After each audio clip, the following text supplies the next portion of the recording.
నమస్తే, welcome to Nationalist hub. నేపాల్లో గత కొంతకాలంగా హిందూ ఉద్యమం నడుస్తోంది. మాకు ఈ సెక్యులరిజం వద్దు, ఈ పరిపాలన వద్దు, మాకు పాత పరిపాలనే కావాలి అంటూ, రాచరిక పాలనే కావాలి అంటూ పెద్ద ఎత్తున హిందూ సంఘాలు కానీ హిందువులు కానీ రోడ్ల మీదకి వచ్చి తమ యొక్క నిరసనను తెలియజేస్తూ ఉన్నారు. మరి ఏం జరగబోతోంది? ఇలాంటి పరిస్థితి తలెత్తడానికి కారణం ఏంటి? ఎందుకంటే 2008 వరకు కూడా అక్కడ రాచరిక పరిపాలన నడిచింది. ఆ తర్వాత వచ్చినటువంటి కొన్ని పరిస్థితుల కారణంగా ఎన్నికలు జరగడం ఇదంతా కూడా జరిగింది. అయితే గడిచిన 17 సంవత్సరాల్లో అక్కడ 13 ప్రభుత్వాలు మారాయి. అంటే ఏది కూడా ఒక స్థిరంగా ఉండడం లేదు. ఇలా ఎందుకు జరుగుతోంది? మరి సాధ్యాసాధ్యాలు ఏంటి? ఈ హిందూ రాష్ట్ర సాధన ఏదైతే డిమాండ్ చేస్తున్నారో అది సాధ్యం అవుతుందా? అవకాశాలు ఏంటి? అడ్డంకులు ఏంటి? ఏం జరిగేటువంటి అవకాశం ఉంది? దీని గురించి క్లుప్తంగా మాట్లాడదాం. నాతో జాయిన్ అవుతున్నారు అంతర్జాతీయ వ్యవహారాల విశ్లేషకులు మామిడి గిరిధర్ గారు. గిరిధర్ గారు నమస్తే అండి. నమస్తే రాజు గారు. నమస్తే. ఏంటి, నేపాల్లో జనరల్గా ఎవరైనా డెమోక్రసీ కావాలనుకుంటారు, కానీ ఇక్కడ లేదు, మాకు మళ్ళీ రాచరిక పరిపాలనే కావాలంటున్నారు. ఒక విధంగా దాన్ని ఇంకో విధంగా కూడా మనం చెప్పొచ్చు, హైందవ ధర్మ స్థాపన అనుకోవచ్చా? అలా కూడా మనం చెప్పవచ్చా? ఇది ఒక కుట్రపూరితంగా ఆ దేశంలో సో కాల్డ్ డెమోక్రసీని తీసుకొచ్చారు. దాని వెనకాల ఇంపార్టెంట్ సూత్రధారులు ఎవరు అంటే కనుక సోనియా గాంధీ. రాజీవ్ గాంధీ, సోనియా గాంధీ ఇద్దరు నేపాల్కి వెళ్ళినప్పుడు పశుపతినాథ్ మందిర్కి వెళ్ళాలి అని ఆమె వాళ్ళిద్దరు కలిసి వెళ్ళడానికి ప్రయత్నం చేశారు. అయితే అక్కడి సోనియా గాంధీని రానివ్వలేదు. హిందూవేతరులు ఇక్కడ రావడానికి వీల్లేదు అని చెప్పి వాళ్ళు ఆక్షేపణ చెప్పేసరికి ఆవిడని పంపించలేదు. తర్వాత 10 ఏళ్ల మన యూపీఏ హయాంలో ఆవిడ కసి కొద్దీ కక్ష కట్టుకుని అక్కడ ఉన్నటువంటి రాచరికాన్ని నాశనం చేసేటువంటి ప్రక్రియ రాక్ చెప్పింది మన రీసెర్చ్ అండ్ అనాలిసిస్ బ్యాంక్ కి. సీతారాం యెచూరిని వాడుతుంది అక్కడ. సీతారాం యెచూరి చైనా ఫండ్స్ తోటి అక్కడ లోకల్ కమ్యూనిస్ట్ క్యాడర్ ని, నక్సలైట్ క్యాడర్స్ ని వీళ్ళందరినీ రెచ్చగొట్టి రాచరికానికి వ్యతిరేకంగా వీళ్ళు పోరాటం చేశారు. అన్ఫార్చునేట్ గా అప్పుడు ఏం జరిగిందంటే, కింగ్ జ్ఞానేంద్ర, అక్కడ రాజు ఎవరైతే ఉన్నారో అంటే వీరేంద్ర విక్రమ్ షా దేవ్ మొత్తం పరివారం అంతా షూటింగ్ లో చనిపోవడంతో ఆయన తమ్ముడైనటువంటి జ్ఞానేంద్ర రాజు అయి ఉన్నారు. అప్పుడు జ్ఞానేంద్ర కొడుకు పారస్ షా అన్నట్టు అతను చాలా దురుసుగా కార్ డ్రైవింగ్ చేసుకుంటూ కాఠ్మండులో చాలా మందిని చంపేశాడు. అతని దగ్గర AK-47 లాంటివి చాలా అత్యాధునికమైన అస్త్రాలు ఉండేవి. అంటే ఒక మామూలుగా మనకు తెలుసు కదా రాచరికం అంటే ఎలా ఉండేది, ప్రజలను ఎలా పీడించేవాళ్ళు వీళ్ళు, వాళ్ళకి ఎటువంటి చట్టాలు వర్తించవు.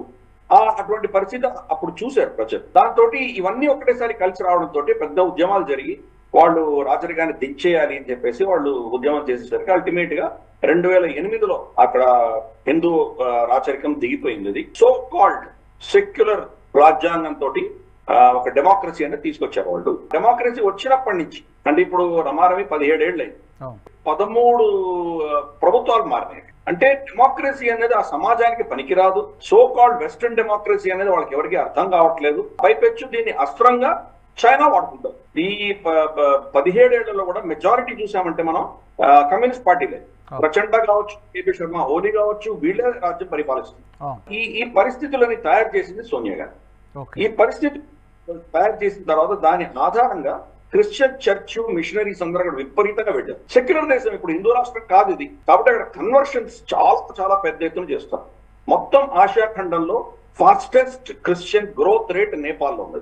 అలాగే ISI ఇటువంటి ఇస్లామిక్ తంజీములు కూడా అక్కడ ఎక్కువ ఇన్ఫిల్టర్ అయ్యి సరే భారత వ్యతిరేకమైన చర్యలు చాలా చేస్తున్నారు.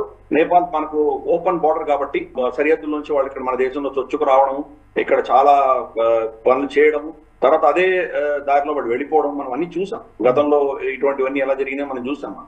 ఇన్ఫాక్ట్ కుల్భూషణ్ జాదవ్ ని కూడా నేపాల్ నుంచి వాళ్ళు పట్టుకు వెళ్ళారు అని చెప్పేసి ఒక వర్షన్ వింటున్నాం మనం. యాక్చువల్ గా ఇరాన్ బహుశా నేపాల్ నుంచి తీసుకువెళ్ళారు వీళ్ళు ISI ఏజెంట్స్ అని ఒక కథనం ఉంది.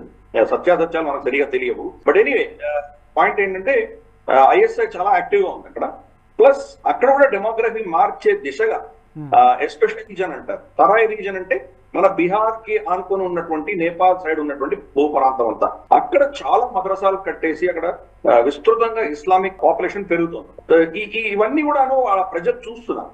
15-16 ఏళ్ళు అయిన తర్వాత వాళ్ళ ఎకానమీ మొత్తం కుదేలైంది. అస్థిర వాతావరణము, ప్రభుత్వాలు ఎప్పుడొస్తాయో తెలియదు.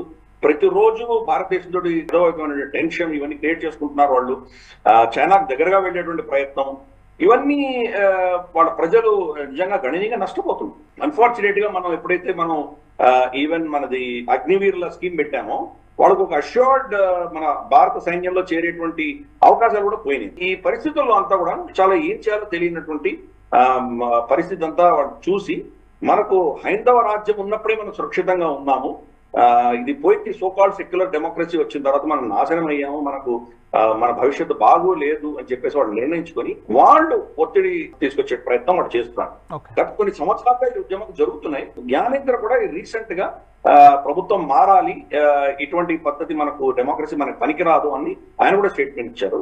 మనకు నేపాలీ రాష్ట్రీయ పార్టీ ఒకటి ఉన్నది, ఆ పార్టీ దీన్ని ఎక్కువ ఉద్యమాన్ని ముందుకు తీసుకెళ్తాం. రీసెంట్ గా జ్ఞానేంద్ర ఆయన ఏదో పోఖ్రా అక్కడంతా కూడాను క్షేత్రాలని దర్శించుకుని ఆయన కాఠ్మండూలో దిగంగానే ఆయనకు భవ్య స్వాగతం పలికారు. 10,000 మంది దాకా ఆయన ఎయిర్పోర్ట్ లో వచ్చి రిసీవ్ చేసుకున్నారు. ఆయన అక్కడి నుంచి వెళ్తుంటే కనుక మొత్తం రమారమి కాఠ్మండూలో 5 లక్షల మంది ఆయన గౌరవించడానికి వచ్చినట్టు మనకు తెలుస్తాం. అంటే దేశమే చాలా చిన్న దేశం, ఆ చిన్న కొండ ప్రాంతంలో 5 లక్షల మంది ఫిజికల్ గా అక్కడ వచ్చారంటే కనుక ఇంకా ఎంత మందిలో ఆ భావజాలం ఉన్నదో మనం అర్థం చేసుకోవచ్చు. కాబట్టి ఇది ఒక పెద్ద పరిణామం అక్కడ మనం చూస్తాం. రెండవది, ఆయన ఈ ర్యాలీలో యోగి ఆదిత్యనాథ్ పోస్టర్ కనిపించింది. యోగి ఆదిత్యనాథ్ పోస్టర్ కనిపించేసరికి కేపీ శర్మ ఓలీ అంటే ప్రభుత్వం అఫీషియల్ ప్రభుత్వం ఏదైతే ఉందో వాటేంటారంటే యోగి గారి పేరు చెప్పకుండా విదేశీ నేతల పోస్టర్లు మన అంతర్గతమైన విషయాల్లో పెట్టడం చాలా తప్పు, దీని వెనకాల ఎవరి హస్తాలు ఉన్నాయి, దీన్ని ఎవరు ప్రోత్సహిస్తున్నారు, ఏం చేస్తున్నారు అని భారతదేశం పేరెత్తకుండా వీళ్ళని ఏదో విధంగా దోషులుగా చూపించేటువంటి ప్రయత్నం వాళ్ళు చేస్తున్నారు. దానికి వాళ్ళ పార్టీ వాళ్ళు ఏం చెప్పారంటే, ఈ పోస్టర్లు మేము పెట్టలేదు, కేపీ శర్మ ఓడి వాళ్ళ ప్రభుత్వమే పెట్టింది, మమ్మల్ని ఏదో విధంగా భారతీయ ఏజెంట్లుగా చిత్రీకరించి మా ఉద్యమాన్ని అడిచేసి మమ్మల్ని అరెస్ట్ చేసే దిశగా లేదా మా పార్టీని బ్యాన్ చేసే దిశగా వీళ్ళు ప్రయత్నం చేస్తున్నారు అని చెప్పి వాళ్ళ అభియోగం. చూస్తే కనుక మొన్న జరిగినటువంటి ఎన్నికల్లో వీళ్ళకి 14 సీట్లు వచ్చాయి. అంతకంటే ఎన్నికల్లో 1 సీట్ ఉండింది వీళ్ళకి. అంటే వీళ్ళ బలం పెరుగుతోంది, క్రమేపీ పెరుగుతోంది. దానికి తోడు జ్ఞానేంద్ర గారు కూడా మళ్ళీ రాజ్యం రావాలి అని కోరుకోవడం, ఇవన్నీ కూడా కలిసి వచ్చినాయి వాళ్ళకి. ఇంకొన్ని వార్తలు మనకి ఏమొస్తున్నాయంటే, కింగ్ జ్ఞానేంద్ర భారతదేశానికి వచ్చి యోగి ఆదిత్యనాథ్ ని తర్వాత అలాగే మనం మోహన్ భాగవత్ జీని వీళ్ళిద్దరిని కలిశారు సీక్రెట్ గా అని చెప్పి కొన్ని వార్తలు వస్తున్నాయి. దాని తర్వాతే ఈ ఉద్యమం ఇంకా పుంజుకుంటోంది అని మనం వింటున్నాము. ఇది మనకు అక్కడ డెవలప్మెంట్స్ అన్ని జరుగుతున్న దాని వెనకాల ఉన్నటువంటి అన్ని యాంగిల్స్ మనం ఇక్కడ ప్రజెంట్ చేస్తాం. ముఖ్యమైన కీలకమైనది ఏంటంటే వాళ్ళ కుల పరంపర, అంటే అక్కడ రాజులు ఎవరు వచ్చినా కానీ కూడా వాళ్ళు గోరఖ్నాథ్ మట్టకి చాలా గౌరవం ఇచ్చి గోరఖ్నాథ్ మట్టిని వాళ్ళ రమారమి వాళ్ళ గురువు కింద భావిస్తారు వాళ్ళు. అందుకనే యోగి ఆదిత్యనాథ్ కావచ్చు, ఎందుకంటే ముందర అవైద్యనాథ్ కావచ్చు, ఎవరైనా కావచ్చు, ఈ యొక్క గోరఖ్నాథ్ మఠ్ లో ఉన్నటువంటి ఎవరైతే మన మాంతలు ఉన్నారో వాళ్ళందరినీ కూడా వాళ్ళు గౌరవించారు. వాళ్ళ రాజు పట్టాభిషేకం అయిన తర్వాత వీళ్ళు వెళ్ళి దీవించారు. కాబట్టి గోరఖ్నాథ్ మఠ్ అన్నది వాళ్ళకు ఒక గురుస్థానంలో ఉన్నట్టు. అందుకనే యోగి ఆదిత్యనాథ్ ని అక్కడ ఒక బీజేపీ లీడర్ గానో, ఒక ఉత్తరప్రదేశ్ చీఫ్ మినిస్టర్ గానో, లేదా ఒక భారతీయ ఒక హిందూ నేతగానో అలా చూడకూడదు. అది వాళ్ళ గురుస్థానంలో ఉన్నటువంటి ఒక వ్యక్తి, వాళ్ళ గురువుని వాళ్ళు కొలుచుకుంటున్నారు. ఆయనని గోరఖ్నాథ్ మఠ్ మహంతగా వాళ్ళు పరిగణిస్తున్నారు, పొలిటీషియన్ గా పరిగణించట్లేదు. అది మనం అర్థం చేసుకోవాలి. అంటే ఆ ప్రజలు మళ్ళీ వాళ్ళ పాత సంస్కృతిని మళ్ళీ పునఃస్థాపించే దిశగా వాళ్ళు ఆలోచన చేస్తారు. వాళ్ళ రాజు రావాలి, ఎందుకంటే ఇప్పటికి కూడా వాళ్ళ ప్రజలందరూ రాజు శ్రీమన్ నారాయణుడి అవతారం అని వాళ్ళు అనుకుంటారు. కాబట్టి దాన్ని రిస్టోర్ చేయాలి. అలాగే మన సంస్కృతి గోరఖ్నాథ్ మఠ్ కావచ్చు, మనకి ఇతర గతంలో ఉన్నటువంటి ఇవన్నీ కూడా మనం మళ్ళీ రిస్టోర్ చేయాలని ఒక ఆవేదన వాడుకుంటుంది. మనం యాక్చువల్లీ చూసామంటే మన కుంభమేళాకి మనం చాలా ఓపెన్ గా వాళ్ళ బార్డర్స్ అన్ని వదిలిపెడితే బార్డర్స్ లో వాళ్ళకి విపరీతమైన ట్రాఫిక్ జామ్ ఉంది. రమారమి 60 నుంచి 75 లక్షల మంది మనకు నేపాల్ నుంచి వచ్చినట్టు మనకు తెలుస్తాం కుంభమేళ. కాబట్టి ఇవన్నీ కూడా ఏంటంటే అక్కడ ఒక విధమైనటువంటి హిందూ రివైవలిజం అందామా, మళ్ళీ వాళ్ళ మూలాలు ఎక్కడ ఉన్నాయో ఆ మూలాల్ని మళ్ళీ వాళ్ళు వెతుక్కుంటూ చాలా కోల్పోయాము, మళ్ళీ మన మూలాల్ని మన ఆత్మను రిస్టోర్ చేసుకోవాలి అనేటువంటి ఒక భావజాలం వాళ్ళకి కనిపిస్తుంది. రీసెంట్ గా మనం చూస్తే బంగ్లాదేశ్ లో హిందువుల్ని పీడించడము, ఇటువంటివన్నీ చూసేసరికి వాళ్ళకి మన దేశంలో ఇలా హిందువులు తగ్గిపోయి ఈ ఇతరత్ర కమ్యూనిజము ఈ చెత్త సిద్ధాంతాలతో అంత మనం ఇరుక్కున్నామంటే మన పరిస్థితి ఏమవుతుందని ఆ భయం కూడా వాళ్ళకి వచ్చింది. సో ఎన్నో కోణాలు ఉన్నాయి దీనికి. సరిగ్గా ఈ సమయానికి మనం చూస్తే కనుక ఇది చాలా ఉధృతమైనటువంటి ఒక పరిస్థితి ఇక్కడ మనకు కనిపిస్తున్నది. మరి చూడాలి, ఇది రాబోయే రోజుల్లో ఇది నిజంగా చాలా పెద్ద ఎత్తున ఉద్యమంగా మారి మరి ప్రభుత్వాన్ని దించేస్తాయా, లేకపోతే ఈ రోజు అక్కడ నేపాల్ ప్రభుత్వాన్ని ప్రాపప్ చేసి దాన్ని సమర్థిస్తూ దాన్ని కంట్రోల్ చేస్తున్నటువంటి చైనా మరి ఎటువంటి పావులు కలుపుతుందో, అది ఏం చేస్తుందో అది కూడా చూడాలి మనం. ఈ అన్ని అంశాలలో మరి భారతదేశం మరి ఊరికే చూస్తూ ఉంటుందా, వేరే దేశాల మీద జోక్యం చేసుకోము అన్నటువంటి వీళ్ళ పాలసీలని అలాగే కంటిన్యూ చేస్తారా, లేకపోతే ఏమైనా వీళ్ళు భారత ప్రభుత్వం మన ఇంటెలిజెన్స్ ఏజెన్సీస్ యాక్టివ్ గా ఏమైనా అక్కడ పాత్ర పోషించి అక్కడ జరుగుతున్నటువంటి ఉద్యమాలకి ఏమైనా వీళ్ళు సమర్థన ఇస్తారా, ఇవన్నీ రాబోయే రోజులు మనం చూడాలి. అయితే గిరిధర్ గారు, మీరు అన్నట్టుగా దేశమే చాలా చిన్నది, 3 కోట్ల జనాభా ఉంటుందని చెప్తున్నారు. ఈ 3 కోట్ల జనాభాలో కూడా ప్రతి నెల 60,000 మందో 65,000 మందో వలస వెళ్ళిపోతున్నారంటే ఇక్కడ బ్రతకడానికి ఏం లేక నిరుద్యోగంతో అక్కడ ఉండడానికి ఇష్టపడుతున్నది. ఇంకా ఇలా వెళ్ళిపోతూ అక్కడ ఎవరు మిగులుతారు అనేది ఒకటి. అవినీతి బాగా పెరిగిపోయింది, నిరుద్యోగం పెరిగిపోయింది, ప్రజల్లో కూడా చాలా అసంతృప్తి కనబడుతుందని చెప్తున్నారు. ఈ 3 కోట్ల మంది ప్రజల్లో ఎంతమంది హిందూ రాజ్యం రావాలని కోరుకుంటున్నారు అనే దానికి, అంటే మెజారిటీ ఆఫ్ ప్రజలు ఏం కోరుకుంటున్నారంటే మనం ఏదైనా ఒక అంచనాకు రావడానికి ఒక ఆస్కారం ఉందా? అంటే ఇది చెప్పడం చాలా కష్టం, ఎందుకంటే ఏవైనా సర్వేల ఆధారంగానే చెప్పాలి మనం. అక్కడ ఈ రోజు 5 లక్షల మంది జ్ఞానేంద్ర అని రిసీవ్ చేసుకోవడానికి వచ్చారు ఇంతమంది అంటే కనుక అది చిన్న సంఖ్య కాదు. చిన్న దేశంలో 5 లక్షల మంది అంటే 3 కోట్ల జనాభా 2 లక్షల మంది వచ్చారంటే చాలా పెద్ద సంఖ్య. కానీ ఏదైనా ఒక లెవెల్లో స్టార్ట్ అవుతాయి ఉద్యమాలన్నీ, తర్వాత కొన్ని కారణాల వల్ల అవి అణచబడతాయి లేదా అవే ఫిజిల్ అవుట్ అయిపోతాయి. దానికి కారణాలు ఏదైనా ఉండొచ్చు. కొంతమంది వాళ్ళ పర్సనల్ అజెండాతో రావచ్చు, ప్రజల్లో ఆ స్పందన లేకపోయేసరికి అది కూలిపోవచ్చు, లేదా కొన్ని శక్తులు దీన్ని అణిచేసేటువంటి ప్రయత్నాలు చేయొచ్చు. చాలా దేశాల్లో చూసాం మనం, సోలమన్ ఐలాండ్స్ లో చూసాము. చైనా వాళ్ళ రాజు అక్కడ ఉన్నటువంటి ప్రైమ్ మినిస్టర్ ని వాళ్ళు కొనేసుకున్న తర్వాత అక్కడ ఎన్నికలు లేవు, ఏమీ లేవు, ప్రజా ఉద్యమాలు వచ్చినాయి. కొన్ని రోజులు చైనీస్ గూడ్స్, చైనీస్ షాప్స్ అని తగలబెట్టారు, కానీ చైనీస్ పోలీసులు దించారు, అక్కడ అతి కిరాతంగా అణిచివేశారు. ఈ రోజు ఆ ప్రభుత్వాన్ని ఛాలెంజ్ చేసే వాళ్ళు ఎవరు లేరు. యుక్రెయిన్ లో చూస్తున్నాం మనం, యుక్రెయిన్ లో డెమోక్రసీ ఉంది. ఏమైంది ఈ రోజు? జెలెన్స్కీ ఒక ఎమర్జెన్సీ ఇంపోజ్ చేసి మొత్తం పార్లమెంట్ సస్పెండ్ చేశారు. తర్వాత మన ఆపోజిషన్ పార్టీస్ అందరినీ బ్యాన్ చేశాడు ఆయన. వెస్టర్న్ దేశాలు ఏవి కూడాను ఇది డెమోక్రసీ కాదు అనో, ఈయన ఒక డిక్టేటర్ అనో ఎవరు అనట్లేదు. మొట్టమొదటిసారి డొనాల్డ్ ట్రంప్ గెలిచిన తర్వాత ఆయన అన్నాడు జెలెన్స్కీ ఒక డిక్టేటర్ అంటూ ఆయన అభివర్ణించాడు, కానీ మొత్తం వెస్ట్ ఆయనకు ఒత్తాసు పలుకుతోంది. కాబట్టి ఇవన్నీ కూడా ఏంటంటే వీళ్ళ వెనకాల ఉన్న శక్తులు ఎలా దీన్ని వాడుకుంటాయో, దీన్ని ఎలా వాళ్ళు ప్రభావితం చూపిస్తారో, దాని మీద దీన్ని కంట్రోల్ చేయడానికి వాళ్ళు ఎటువంటి అస్త్రాలు వాడతారో దాని ఆధారంగా ఈ ఉద్యమాలు మరి ముందుకు వెళ్తాయా లేదా మనం చెప్పలేము. సో అందుకని మనం ఫర్ ఇన్స్టెన్స్ ఈవెన్ ఆ సో కాల్డ్ కమ్యూనిస్ట్ మూవ్మెంట్ అక్కడ జరిగింది కూడా భారతదేశం నుంచి ప్రేరేపించబడ్డదే. అది అఫ్కోర్స్ చైనా ఇచ్చి ఉండొచ్చు, సీతారాం యేచూరి వీళ్ళే అక్కడ ఉద్యమాలన్నీ నడిపించి వచ్చారు వాళ్ళు సోనియా గాంధీ ప్రోద్బలంతో. అందుకని ఇవన్నీ కూడా ఏంటంటే మనం ఇవన్నీ ఏ దిశగా వెళ్తాయని మనం చెప్పడం చాలా కష్టం. ప్రస్తుతానికి అక్కడ సెంటిమెంట్ మాత్రం చాలా స్ట్రాంగ్ గానే ఉన్నది, ఉధృతంగానే అక్కడ వాళ్ళు పనిచేస్తున్నారు, కృషి చేస్తున్నారు. కానీ అక్కడ ప్రభుత్వాన్ని తీసేసి వేరే ప్రత్యామ్నాయం తీసుకొచ్చి మళ్ళీ ఆచరణకు తీసుకురావాలంటే అంత సులభమైనటువంటి విషయం కాదు అది. దాన్ని బహుశా ప్రపంచంలో చాలా దేశాలు దీన్ని అపోజ్ చేస్తారు. ఇన్ఫాక్ట్ అమెరికన్ ప్రెస్ లో అయితే వాళ్ళు ఆల్రెడీ డెస్పాటిక్ కింగ్ అంటూ ఈయన అభివర్ణించారు. ఈయన నియంతగా ఉన్నటువంటి రాజుని దించేసి వాళ్ళు డెమోక్రసీ తీసుకొచ్చారు, దానికి వ్యతిరేకంగా వీళ్ళు పోరాటాలు చేస్తున్నారు అని వాళ్ళు చెప్పడం మొదలుపెట్టారు. ఇంకా దాన్ని బహుశా కొన్ని వర్గాల్లో ఎలా వర్ణిస్తున్నారంటే ఇది భారతదేశమే హిందూ రాష్ట్రాన్ని స్థాపించడానికి, అఖండ భారతాన్ని స్థాపించడానికి వీళ్ళు ఈ ప్రయత్నాలన్నీ చేస్తున్నారని ఇంకొక నేరేటివ్ నడుస్తుంది. యోగి ఆదిత్యనాథ్, తర్వాత మోదీ వీళ్ళందరూ కలిసి అక్కడ ముందర రాచరికం స్టార్ట్ చేస్తే తర్వాత ఇక్కడ భారతదేశంలో కూడా అటువంటి సిస్టమే తీసుకురావచ్చు. సో మొత్తం హిందూ రాష్ట్రాన్ని తయారు చేయడానికి వీళ్ళు ప్రయత్నాలు చేస్తున్నారు అని ఇంకొక వర్షం. కమ్యూనిస్ట్ లాబీస్ అలా చెప్తారు. సో ఇవన్నీ కూడా ఏంటంటే పబ్లిక్ నారేటివ్స్ చాలా ఉంటాయి. అల్టిమేట్ ప్రజలు, అక్కడ ఉన్నటువంటి ప్రజలు ఏం కోరుకుంటున్నారు దానిని స్పందిస్తూ అక్కడ స్ట్రక్చర్స్ మారకపోతే ఆ దేశం కూడా మరి ఈ రోజు మనం చూస్తున్నాం పాకిస్తాన్ పరిస్థితి ఏంటో, బంగ్లాదేశ్ పరిస్థితి ఏంటో చూస్తున్నాం మనం. పేరుగా డెమోక్రసీ లే కానీ అక్కడ ఏం డెమోక్రసీ ఉన్నది, కాబట్టి సర్వనాశనం అయిపోతాయి. ఇన్ఫాక్ట్ ఈ రోజు ప్రపంచవ్యాప్తంగా డెమోక్రసీ నిజంగా హైయెస్ట్ పర్సంటేజ్ ఎక్కడైనా నిజంగా బతుకుంది, నిజంగా సక్సెస్ స్టోరీ అంటే భారతదేశం ఒకటే, ఇంకెక్కడా సక్సెస్ కాదు, ఇంక్లూడింగ్ అమెరికా. అమెరికాలో చూస్తున్నాం డొనాల్డ్ ట్రంప్ ఆయన ఇష్టానుసారం ఆయన చేస్తున్నాడు. డెమోక్రాట్స్ ఆయన ఏ విధంగా అరెస్ట్ చేసి జైల్లో పెట్టాలని వాళ్ళు ఎటువంటి ప్రయత్నాలు చేశారు. ఆ సమాజం వర్టికల్ గా 2 ముక్కలు అయిపోయింది అటువంటి పరిస్థితి. అక్కడ ఈ 2 పార్టీలు తప్ప ఎవరు రారు. డెమోక్రసీ అంటే ఎవరైనా పార్టీలు పెట్టుకోవచ్చు, ఎవరైనా దాంట్లో కంటెస్ట్ చేయొచ్చు, రిప్రజెంటేషన్ ఎవరన్నా చేయొచ్చు. భారతదేశంలో ఎన్ని పార్టీలు ఉన్నాయి, అవును. ఎంతో మంది వెళ్తారు అక్కడికి, లోక్సభకి, రాజ్యసభకి, అదే అసెంబ్లీలు, కౌన్సిల్కి చాలా మంది వెళ్తారు. కానీ అక్కడ రెండే పార్టీలు ఉన్నాయి, మీకు ఆప్షన్స్ ఏమున్నాయి, చాయిస్ ఏముంది మీకు?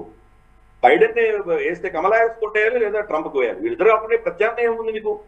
భారతదేశంలో ప్రతి ఎన్నికలో చాలా మంది ప్రత్యామ్నాయాలు ఉంటారు, ప్రతి పార్టీకి ఒక క్యాండిడేట్ ఉంటాడు. అందుకని మనది మోస్ట్ డెమోక్రటిక్.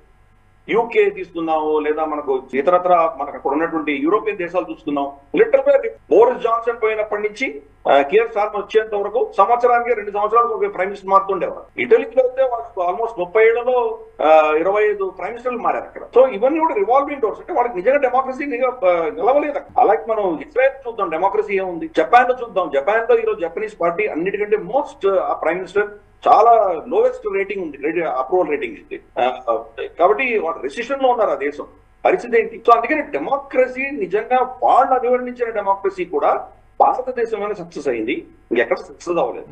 పాకిస్తాన్ లో కూడా ఎలక్షన్స్ ఉంటాయి, కానీ దాన్ని ఎవరు లిక్ చేస్తారు, ఎవరు హ్యాండిల్ చేస్తారు, ఆ శక్తి ఉంది. బంగ్లాదేశ్ లో ఎటువంటి పరిస్థితులు మనం చూసాం, శ్రీలంకలో ఎటువంటి పరిస్థితులు చూసాం మనం. కాబట్టి నిజంగా డెమోక్రసీ అనేది భారతదేశంలో ఉన్నది, ఇంకెవరు కూడా దీన్ని సక్సెస్ చేయలేకపోయారు. అదే పద్ధతి మనం నేపాల్లో కూడా చూస్తున్నాము. డెమోక్రసీని తీసుకొచ్చి వాళ్ళ మీద ఇంపోజ్ చేసి క్రిస్టియానిటీని అక్కడ రుబ్బి దాన్ని కంప్లీట్ గా మళ్ళీ క్రిస్టియనైజ్ చేసేటువంటి ప్రక్రియ కోసం వాళ్ళు డెమోక్రసీ తీసుకొచ్చారు. సో దట్ హిందూ రాష్ట్రం, ఇది మా హిందూ దేశం అన్నటువంటి చట్టం ఉండకుండా సోకాల్డ్ సెక్యులర్ చట్టం తీసుకొచ్చి ఇవన్నీ చేశారు. చైనా ఇంట్రెస్ట్ ఏంటంటే ఒకసారి అది సెక్యులర్ దేశంగా తయారైందంటే కనుక వాళ్ళ భావజాలం అక్కడ నింపుదామని వాళ్ళ ప్రయత్నాలు. ఇన్ఫాక్ట్ లాసా నుంచి కాఠ్మండు దాకా బెల్ట్ అండ్ రోడ్ ఇనిషియేటివ్ ద్వారా 4 లేన్ రోడ్ మౌంట్ ఎవరెస్ట్ పక్క నుంచి వేద్దాము, హై స్పీడ్ ట్రైన్స్ వేస్తామని చెప్పి వాళ్ళు చెప్పారు. తర్వాత నేపాల్ స్కూల్స్ లో చైనీస్ మాండరిన్ నేర్పిస్తే కనుక ఆ స్కూల్స్ కి బిల్డింగ్లు అన్ని మేమే ఫ్రీగా కట్టిస్తామని చెప్పి చైనా చెప్పింది. అంటే అక్కడ ఉన్నటువంటి వాళ్ళందరూ భారత సంస్కృతితో ముడిపడినటువంటి వాడు. మన హైందవం ఉన్నటువంటి సంస్కృతి, నేపాలీ భాషకు మనకు ఉత్తరాదిన ఉన్నటువంటి మన హిందీ, మనకు భోజ్పురి, మైథిలి, ఈ భాషకు చాలా దగ్గరగా ఉన్నటువంటి భాష అది. కాబట్టి మనకు అంతటి అవినాభావ సంబంధం ఉంది. రోటీ బేటీ కా రిష్తా అంటాం మనం. వాళ్ళ పిల్లల్ని ఇక్కడ ఇచ్చుకుంటారు, మన అమ్మాయిలు అక్కడికి వెళ్తారు. ఇది ఎన్నో తరతరాలుగా చూస్తున్నటువంటి అనుబంధం మన ఇద్దరిది. సడన్ గా ఈరోజు చైనీస్ కల్చర్, చైనీస్ భాష నేర్చుకోవాలంటే వాళ్ళకి ఆ చైనీస్ కల్చర్ వాళ్ళకి అర్థం కూడా కాదు. కాబట్టి వాళ్ళ ఇన్ఫ్లుయెన్స్ చేసే ప్రయత్నం చైనా చేస్తాం. ఈ కనుక వాళ్ళు రైళ్లు ఇవన్నీ కనుక పెట్టగలిగితే బెల్ట్ అండ్ రోడ్ ఇనిషియేటివ్ ద్వారా మీకేదో ఫ్రెండ్షిప్ దృష్ట్యా మీతో చాలా మైత్రి పెంచుకోవడానికి, మిమ్మల్ని సహాయం చేయడానికి ఈ రోడ్లు పెడుతున్నామని చైనా చెప్తుంది. కానీ అల్టిమేట్ గా 2049 వచ్చేసరికి, 2049 ఎందుకు, 2049కి చైనీస్ కమ్యూనిస్ట్ పార్టీ చైనాని కబ్జా చేసుకుని 100 ఏళ్ళు. అంతకంటే ముందరే వాళ్ళు కాఠ్మండూలోకి పిఎల్ఏ వాళ్ళ ఆర్మీ ట్యాంకులు అన్ని వచ్చి నేపాల్ ని వాళ్ళ హస్తగతం చేసుకుంటారు, కబ్జా చేసుకుంటారు. ఇది నేపాల్ కి అర్థం కావట్లేదు. ఎందుకంటే మావో జెడాంగ్ చెప్పినటువంటి ప్రిన్సిపల్ ప్రకారం పామ్ అండ్ 5 ఫింగర్స్ అన్నారు. Palm Tibet, 5 fingers, 1 Ladakh, 2 Nepal, 3 Bhutan, 4 Sikkim, 5 Arunachal Pradesh. 2049 వచ్చేసరికి ఈ 5 చైనా కంట్రోల్లో ఉండాలి అని చెప్పి వెళ్ళాడు. కాబట్టి నేపాల్ సురక్షితంగా లేదు. భూటాన్ కనీసం మనతోటి ఒక సెక్యూరిటీ ఒప్పందం చేసుకుంది. భూటాన్ మీద దాడి జరిగితే మనం వెళ్ళి వాళ్ళని కాపాడాల్సినటువంటి బాధ్యత మన మీద ఉంది. లదాఖ్, సిక్కిం, మనకు అరుణాచల్ ప్రదేశ్ మన దగ్గరే ఉన్నాయి కాబట్టి మనం దాన్ని హ్యాండిల్ చేస్తాం. ఇన్ఫాక్ట్ సిక్కిం కూడా మనకు అది స్వతంత్ర రాజ్యంగా ఉండింది 80 దశకం వరకు. సిద్ధమైపోయింది పరిస్థితి. మనం ఇలా ఉంటే కనుక చైనా ఎప్పుడో మనల్ని ఆక్రమించుకుంటుంది అని క్రమేపీ వాళ్ళు నిర్ణయించుకొని భారతదేశంలో విలీనం అయిపోయారు. కాబట్టి నేపాల్ వాళ్ళ భద్రత కావచ్చు, భూటాన్ భద్రత కావచ్చు, లాంగ్ టర్మ్ లో వాళ్ళు భారతదేశంలో విలీనం అవ్వడమే వాళ్ళకు ఉత్తమం. విలీనం అవ్వడంటే కనుక చైనా తప్పకుండా వాళ్ళని కబ్జా చేసుకుంటుంది. ఈ రోజు మోదీ గారు అంటారు, రేపు ఇంకెవరో రావచ్చు, మళ్ళీ ఒక సంకీర్ణ ప్రభుత్వం వచ్చి, వీక్ ప్రభుత్వం వచ్చి, కాంగ్రెస్ లాంటి, రాహుల్ గాంధీ లాంటి వాళ్ళు ఎవరైనా ఇక్కడ పవర్ లోకి వస్తే, చైనీస్ కమ్యూనిస్ట్ పార్టీతో వాళ్ళకి ఆల్రెడీ ఎంఓయూలు ఉన్నాయి. అటువంటి సంకీర్ణ ప్రభుత్వం ఉన్నప్పుడు నేపాల్ వాళ్ళు ఎత్తుకుపోయినా కానీ అది వేరే దేశం, మాకు సంబంధం లేదు, వాళ్ళు నిర్ణయించుకోవడానికి వాళ్ళ చేతులు దుడిపేసుకోవచ్చు కదా. ఇటువంటి ప్రమాదాలు ఉన్నాయి. అందుకని నేపాల్ మన సెక్యూరిటీ కోసం కూడా చాలా క్రూషియల్, మనకు చాలా అవసరం. అది మనం జోక్యం చేసుకుని తీరాలి. ఎట్టి పరిస్థితుల్లో ఇది చైనీస్ ఇన్ఫ్లుయెన్స్ లో పడకుండా ఇప్పుడున్నటువంటి చైనా తొత్తులు ఎవరైతే ఉన్నారో, కేపీ శర్మ ఓలీ లాంటి వాళ్ళు, వీళ్ళని కంప్లీట్ గా సైడ్ లైన్ చేసి అక్కడ మళ్ళీ హిందూ రాష్ట్రం నెలకొని భారతదేశంతో సత్సంబంధాలు వచ్చే దిశగా మనం కూడా మన పావులు కలిపి తీరాలి అనేది నా ఉద్దేశం. చివరిగా ఇప్పుడు ప్రచండ కానీ, ఇప్పుడున్నటువంటి ప్రైమ్ మినిస్టర్ కేపీ శర్మ ఓలీ కానీ ఇది డెమోక్రసీ ఉంది. ఇప్పుడు ఒకవేళ రాజు జ్ఞానేంద్ర గనక అధికారంలోకి రావాలంటే ప్రజాస్వామ్యబద్ధంగా ఎన్నికల్లో పోటీ చేసి అప్పుడు రావాలి తప్పితే మళ్ళీ రాచరికానికి వెళ్ళడం అనేది అది సాధ్యం కానటువంటి పని అని కూడా ఆల్రెడీ రెస్పాండ్ కావడం కూడా జరిగింది. అతను కూడా స్టేట్మెంట్ ఇవ్వడం జరిగింది.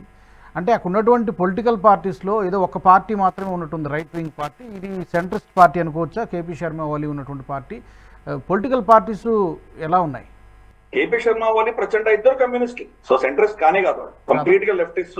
ప్రచండ కొద్దిగా చైనా తోటి విభేదాలు ఉండొచ్చు ఆయనకు, కానీ కేపీ శర్మ ఓలీ మాత్రం 100% చైనీస్ ఏజెంట్, దాంట్లో ఎటువంటి సందేహం మనకు అక్కర్లేదు. కానీ మీరు ఏ ప్రజాస్వామిక పద్ధతిలో ఏ ప్లెబిసైడ్ చేసి మీరు రాచరికాన్ని దించేసి మీరు డెమోక్రసీ తీసుకొచ్చారు? మీరు అప్పుడు రాచరికాన్ని తీసేసినప్పుడు ఎన్నికలు జరిగినాయా? అందరు ప్రజా అభిప్రాయం తీసుకున్నారా? ఉద్యమం చేసి మీరు దించేశారు ఆయన్ని. కాబట్టి ఇప్పుడు మళ్ళీ అదే ప్రజాస్వామ్య పద్ధతిలో ఆయన మళ్ళీ రాచరికం తీసుకురావాలని అడిగే హక్కు, నైతిక హక్కు మీకు ఎక్కడ ఉంది? ఉద్యమాలు ఏవి డెమోక్రటిక్ గా ఉండవు. ఉద్యమాలన్నీ కూడా రెవల్యూషన్ వచ్చిన తర్వాత, ఉద్యమం వచ్చిన తర్వాత ఆ ఉద్యమం ఆధారంగా మార్పులు చెందుతాయి. ఇప్పుడు బంగ్లాదేశ్ లో లీగల్ గా ఎన్నికల్లో పోటీ చేసి గెలిచినటువంటి షేక్ హసీనాని మీరు తీసిపడేశారు.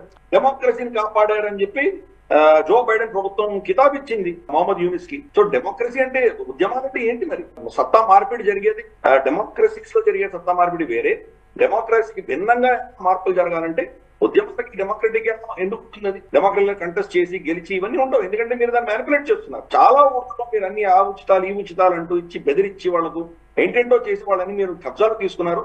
ప్లస్ ఈ క్రిస్టియన్ కన్వర్టెడ్ లాట్ చాలా ఉన్నారు, ముస్లిం ఒక పెద్ద సిగ్నిఫికెంట్ చంక్ తయారయ్యారు వాళ్ళు, ముస్లిం ఓట్ బ్యాంక్. సో వీళ్ళందరూ కలిసి ఆబ్వియస్లీ రాజుకు వ్యతిరేకంగానే ఓటేస్తారు కదా. కాబట్టి కొన్ని ఉద్యమాలు మనకు దీని ప్రకారం ఉండడానికి వీల్లేదు. మన దేశంలో కూడా చూసాం, మన ఆర్టికల్ 370 తీయడానికి మనం ఏమైనా కాశ్మీర్ ప్రజల ఒపీనియన్ తీసుకొని తీసాము మనం. కాబట్టి ప్రభుత్వాలు మార్పులు ఈ పెద్ద పెద్ద లెవెల్లో జరిగేవి ప్రతిదీ డెమోక్రాటిక్ పద్ధతిలో జరుగుతాయని అనుకోవడం చాలా తప్పది. అవసరం ఉన్నప్పుడు కొన్ని మార్పులు తప్పవు.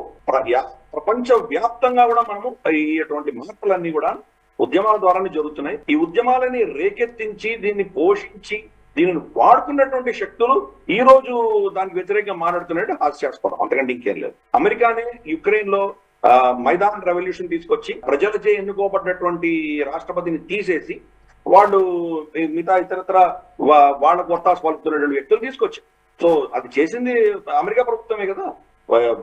ప్రజా ఉద్యమం పేరిట వాళ్ళని ఎన్నికల్లో గెలిచిన వ్యక్తిని మీరు తీసేశారు. రొమేనియాలో ఈరోజు ఎన్నికలు గెలిచినటువంటి వ్యక్తిని రష్యా ఇన్ఫ్లుయెన్స్ ఉంది అని ఏదో నెపం చెప్పి ఎన్నికల్నే రద్దు చేశారు.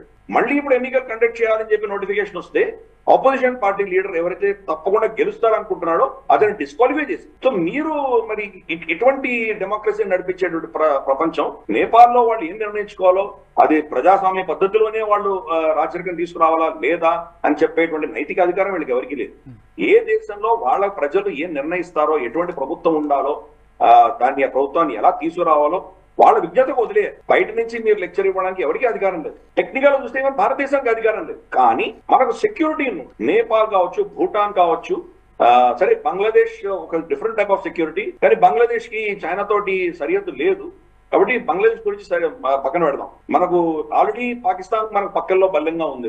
ఈ నేపాల్, భూటాన్ మన చేతిని జారిపోకుండా కాపాడుకోవాల్సిన బాధ్యత మనకు ఉంది. సిమిలర్లీ శ్రీలంక మన చేతి జారిపోయి శ్రీలంక కానీ మాల్డీవ్స్ కానీ చైనా హస్తగతం అయిందంటే మళ్ళీ మనకు హిందూ మహాసాగరంలో మనకు చాలా సెక్యూరిటీ పరంగా మనకు చాలా థ్రెట్ ఉంది. కాబట్టి మన సెక్యూరిటీ, మన రక్షణ కోసం నేపాల్ ని మన స్ఫియర్ ఆఫ్ ఇన్ఫ్లుయెన్స్ లో ఉంచుకోవాల్సిన బాధ్యత మనకున్నది. అక్కడ ఏ ప్రభుత్వం ఉన్నా భారతదేశానికి మిత్రుడుగా ఉంచవలసినటువంటి ఆవశ్యకత మనకున్నది. వాళ్ళు మనకు వ్యతిరేకంగా తీసుకెళ్లేటువంటి ప్రయత్నం చైనా చేస్తుంది. కాబట్టి అక్కడ రాచరికం వస్తే మనకు చాలా బెస్ట్ అడ్వాంటేజ్ అది.